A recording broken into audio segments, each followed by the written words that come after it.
L'émotion ne retombe pas après la mort de Quentin à Lyon en marge d'un meeting de Rima Hassan à Sciences Po. 9 personnes sont en garde à vue, dont la plupart membres de la Jeune Garde, un groupuscule de gauche, toujours actif malgré sa dissolution. Parmi eux figure Jacques-Élie Favreau, l'assistant parlementaire du député LFI Raphaël Arnaud, fondateur de la Jeune Garde. Est-ce que vous dites ce matin, Jordan Bardella, l'extrême gauche a du sang sur les mains dans notre pays? L'extrême gauche a tué.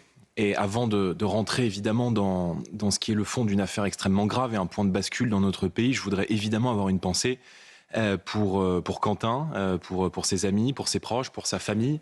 On parle d'un jeune militant nationaliste d'une vingtaine d'années, de 23 ans, qui a été tabassé, qui a fait l'objet d'une chasse à l'homme d'après Donc on veut mourir pour des idées du politiques, procureur, et qui a été tabassé, lynché. C'est un point de bascule, c'est un point de bascule extrêmement grave. Et je crois qu'il est temps ce matin, et après évidemment ce temps nécessaire du recueillement, de mettre la gauche et l'extrême gauche face à ses responsabilités. Jean-Luc Mélenchon a des comptes à rendre.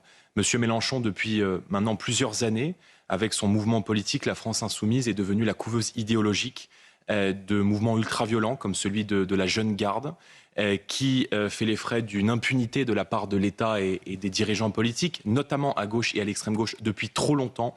Et nous devons maintenant mettre la gauche et l'extrême gauche face à leurs responsabilités. Depuis plusieurs années, ils installent dans notre pays, dans le débat démocratique, un climat de tension, un climat de violence, de désordre dans la rue, mais aussi à l'Assemblée nationale. Et ils ont en réalité abrité des mouvements beaucoup plus violents. On parle beaucoup de celui de la Jeune Garde, qui est le bras armé, qui se veut une milice, un peu sur le modèle des milices paramilitaires des années 30. Et il faut évidemment maintenant agir, prendre toute la mesure et toute la gravité de ce qui est en train de se passer pour bannir la violence. Jordan Bardella, que la responsabilité morale et politique de Jean-Luc Mélenchon est en cause et que même il a ouvert les portes de l'Assemblée nationale à des meurtriers. C'est une accusation très grave.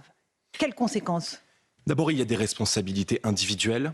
Elles devront être, et elles sont en train d'être judiciarisées. Bien sûr, elles sont en train d'être judiciarisées et elles devront être condamnées avec la plus grande fermeté parce que, encore une fois, nous devons dire, redire, et la justice devra le dire avec la plus grande fermeté, que la violence, l'agression, l'intimidation n'a pas sa place dans le débat politique. Et puis, il y a des responsabilités morales. Jean-Luc Mélenchon, madame, par le climat de tension qu'il a installé dans notre pays, par la manière dont il a ouvert les portes de la France Insoumise et érigé en porte-parole des gens qui expliquent que la police tue à longueur de temps, des gens qui expliquent que les attaques terroristes du Hamas sont des actes de résistance. Je pense à Madame Hassan qui a donné une conférence dans une université à quelques semaines d'élections municipales qui devrait pourtant donner lieu à un encadrement de ce type de propos et de ce type de débat, qui explique que c'est bon de dealer de la drogue comme M. Boyard, qui ont été condamnés à des actes de violence comme M. Delogu ou encore M. Arnaud. On y vient. Raphaël Arnaud, madame, il est fiché pour atteinte à la sûreté de l'État. Il a été condamné lui-même à titre personnel pour des faits de violence